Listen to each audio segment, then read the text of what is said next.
नमस्कार दोस्तों, आज बात करने वाला हूं कि कैसे आप ई कॉमर्स बिजनेस के लिए GSTR1 को फाइल करेंगे। हाँ जी दोस्तों, ई कॉमर्स बिजनेस जो कि एक अलग तरीके से जिनकी रिटर्न GSTR1 फाइल होती है, जहां पे B2C सेल 90% होता है, B2B सेल बहुत कम होता है।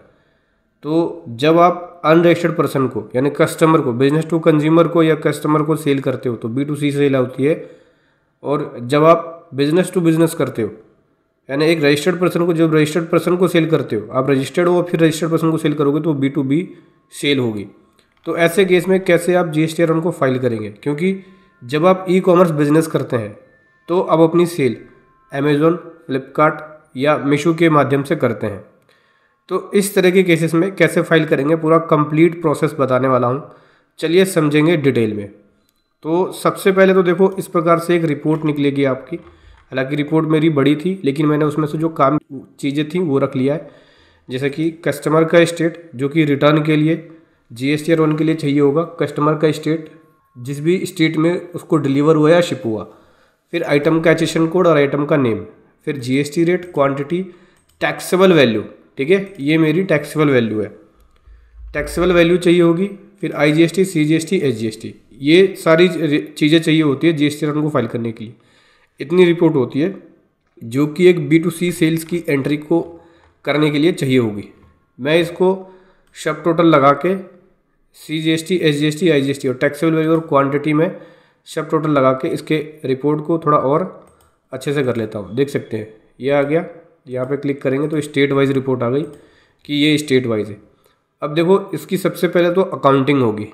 अकाउंटिंग में कई सारे मेथड है। अब जैसे कि एंट्री कम है ये, लेकिन कई बार होता क्या, ई कॉमर्स प्लेटफॉर्म पे आपकी एंट्री बहुत सारी होती है, 2000, 3000, 4000।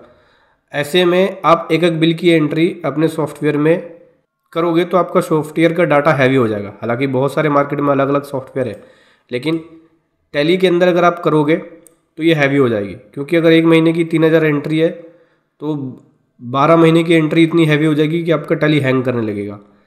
तो बिल वाइज अगर एंट्री करोगे तो प्रॉब्लम आएगी।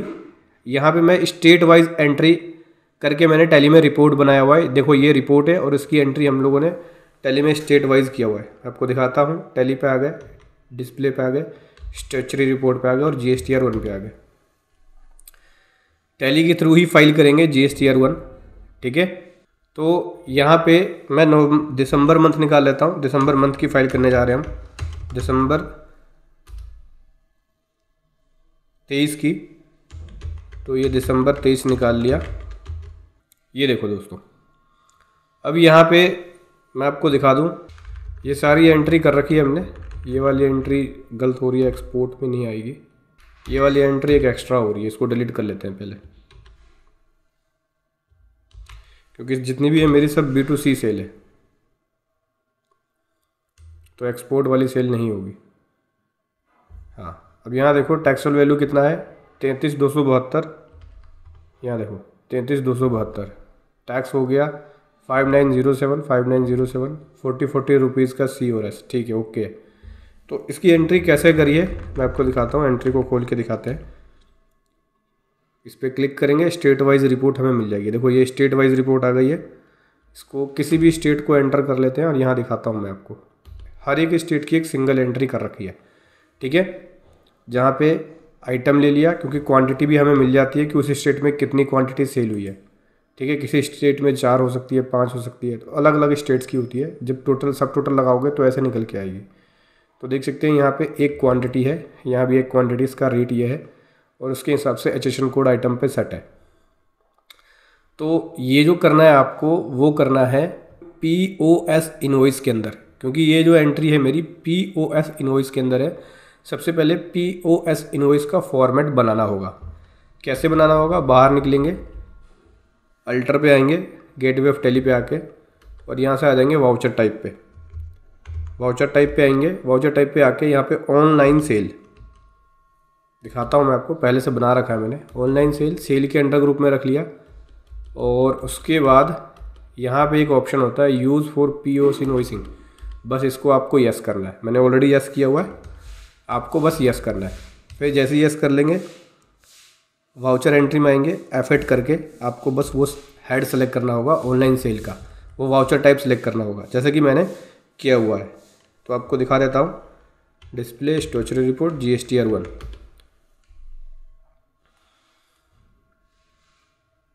यहाँ आ गए। और यहाँ आने के बाद ये देखो, इसको करते हैं ओपन। देखो POS इनवॉइस की एंट्री हो रही है, जहाँ पे आइटम की डिटेल्स ये आ गई हमारी कि ये आइटम है और टोटल 3 इनवॉइस है। कौन से स्टेट में है ये? नवंबर मंथ में आ गया। 1 मिनट, दिसंबर निकाल लेते हैं क्योंकि दिसंबर के कर रहे थे फाइल। दिसंबर 23 निकाल लिया। मैं आपको ले चलता हूँ इधर, ये देखो अंडमान निकोबार आइसलैंड, यहाँ देख सकते हैं एक क्वांटिटी है सेल की और इस पर आउटपुट IGST 81 रुपीज़ है। सिंपल है, कुछ नहीं किया, यहाँ से नोट एप्लीकेबल करेंगे बिल 2 में और सिर्फ यहाँ पे बस आपको स्टेट लेना है, स्टेट का नेम जो कि इस शीट के अकॉर्डिंग है। देख सकते हैं ये आ गया स्टेट का नेम, ये हमने लिख लिया। यहाँ पे अनरजिस्टर्ड लेना है, अनरजिस्टर्ड और कंज्यूमर, फिर एंटर करेंगे, फिर सेल अकाउंट आ गया, फिर ये आइटम ले लिया हमने, आइटम का HSN कोड, क्वांटिटी, रेट, ये सब ले लिया, इसके ऊपर टैक्स लगा दिया, एंटर करेंगे। फिर यहाँ पे जो गिफ्ट वाउचर है, यहाँ मल्टी पेमेंट मोड ऑप्शन कर लेना यस। तो जो भी आपने डेटर का लेजर बनाया होगा वो डेटर का लेजर आ जाएगा। जैसे कि मैं मीशो की सेल की एंट्री कर रहा हूँ क्योंकि मीशो के थ्रू हुई है और पेमेंट भी मेरे को मीशो के थ्रू आना है। तो यहाँ पे आपको एक लेजर बनाना होगा जो कि सन्डी डेटर में बनाना होगा, जैसे मैंने मीशो सेल बना रखा है। इसकी स्पेलिंग सही कर लेते हैं, स्पेलिंग गलत है, MEESO, मीशो सेल्स।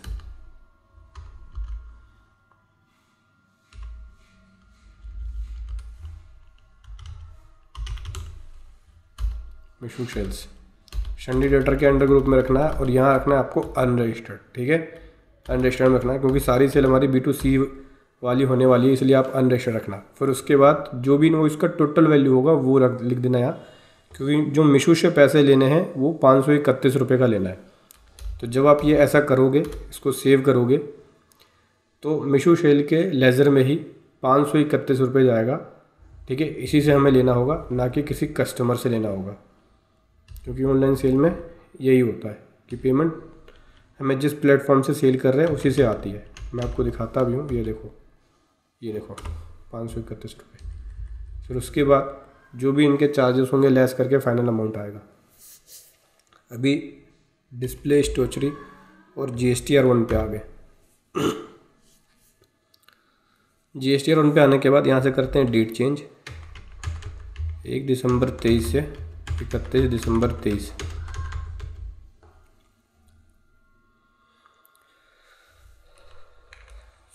ये तो समझ में आ गया कि एंट्री कैसे करनी है, और उसके बाद आपको सारी एंट्रियां कर लेनी है जैसे कि मैंने यहाँ कर रखी है। देखो 33,272, 33,272 और ये 5907 का आ गया अमाउंट, 4.65, 4.65। तो ये पूरा कंप्लीट हो गया।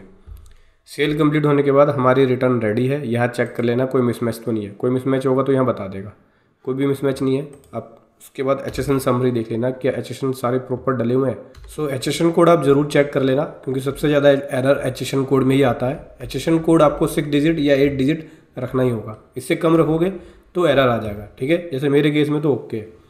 अभी करना क्या है, सिंपल है, पोर्टल पे आएंगे, डैशबोर्ड पे आ जाते हैं। डैशबोर्ड पे आके फाइल रिटर्न पे आएंगे, फाइल रिटर्न पे आके यहाँ पे लगाएंगे मंथ सेलेक्ट करेंगे, जिस भी मंथ की फाइलिंग करने जा रहे हैं। तो यहाँ से मैंने सेलेक्ट कर लिया टैक्स पीरियड, मंथ ले लिया दिसंबर। प्रिपेयर ऑनलाइन पे जाऊँगा, यहाँ से इसकी फ़ाइल को एक्सपोर्ट कर लेते हैं। तो यहाँ से एक्सपोर्ट पे जाना होगा, GST रिटर्न में जाना होगा और एक्सपोर्ट में जाना होगा, कॉन्फ़िगरेशन और लोकेशन सेलेक्ट करेंगे जहाँ भी सेव करना चाहते हैं। चलिए कर लेते हैं लोकेशन को सेलेक्ट।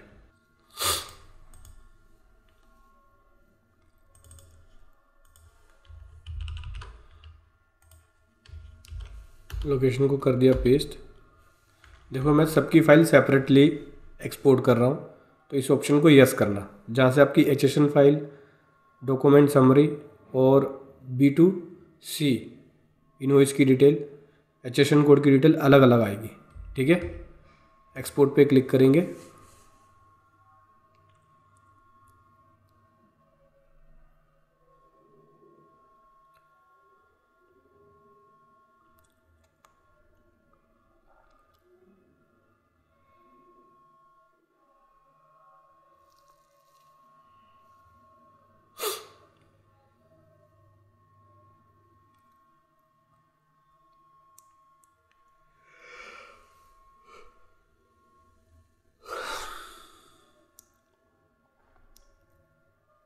थोड़ा सा टाइम लेगा।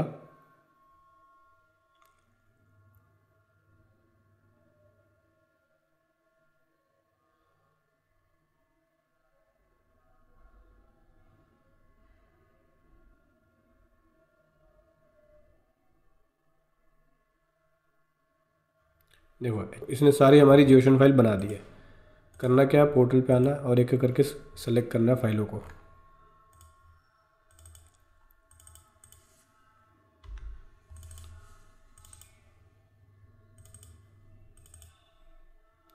सबसे पहले B2C सेलेक्ट कर लिया, रिफ़्रेश करेंगे, देखो एक भी एरर नहीं। देन उसके बाद यहाँ से सेलेक्ट करेंगे HSN कोड, रिफ़्रेश कर लिया, कोई भी एरर नहीं।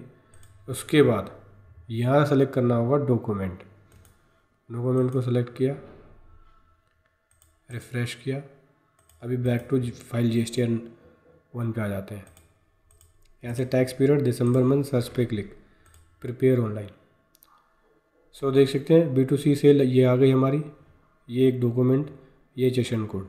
जनरेट समरी पे जाएंगे, रिफ़्रेश करेंगे और देख सकते हैं, दिखाता हूँ आपको। देखो ये हमारी आ गई टैक्सेबल वैल्यू, और यहाँ पे आ जाओ, ये देखो सेम है, यहाँ से भी देख सकते हो। देखो 33,272 5907 40.65, ये देखो बिल्कुल सेम। और यही वैल्यू हमारी HSN में बन के आई है। देखो टोटल वैल्यू यही बन के आई है। अब देखो होता क्या है, जो ई-कॉमर्स बिजनेस होते हैं इसमें ट्रांजैक्शन बहुत सारी होती है, किसी की 2000, 3000, 4000 है। अब ऐसे में अगर इनवॉइस वाइज डिटेल अगर आप टैली में डालोगे तो डाटा हैवी हो जाएगा, दूसरे तीसरे महीने में हैंग करने लगेगा, चलेगा नहीं सही से। तो हम स्टेट वाइज फ़िल्टर करके इस प्रकार से एंट्रियाँ कर सकते हैं। बिलिंग पर्पज़ के लिए आपका रॉ डाटा जो एक्सेल में आता है बिलिंग के रिकॉर्ड के लिए, आप वो रख सकते हो। लेकिन अकाउंटिंग के लिए आप ऐसे करके कर सकते हो रिटर्न फाइल, क्योंकि एक एक बिलों को चढ़ाना बहुत मुश्किल हो जाएगा। जिसका छोटा काम है चल जाएगा, लेकिन जिसका बड़ा काम है, 1000-2000 ट्रांजेक्शन एक ही महीने में होती है, वो टैली में कर ही नहीं पाएगा। ठीक है, तो इस प्रकार से तो आपको यहाँ पे एंट्री करनी है सेल की और रिटर्न प्रिपेयर करना होगा टैली में। ठीक है, अभी यहाँ क्या करना है, फाइल स्टेटमेंट पे जाना है और उसके बाद सेलेक्ट कर लेंगे यहाँ से ऑथराइज सिग्नेचरी को। चलिए OTP जनरेट कर लिया मैंने, OTP भर देते हैं इसको, फिर फाइल करते हैं। दोस्तों देखा आपने, इस प्रकार से ई-कॉमर्स बिजनेस के लिए GSTR उनको फाइल करना है। वीडियो कैसी लगी ज़रूर बताएं। Thank you so much. जय हिंद, वंदे मातरम।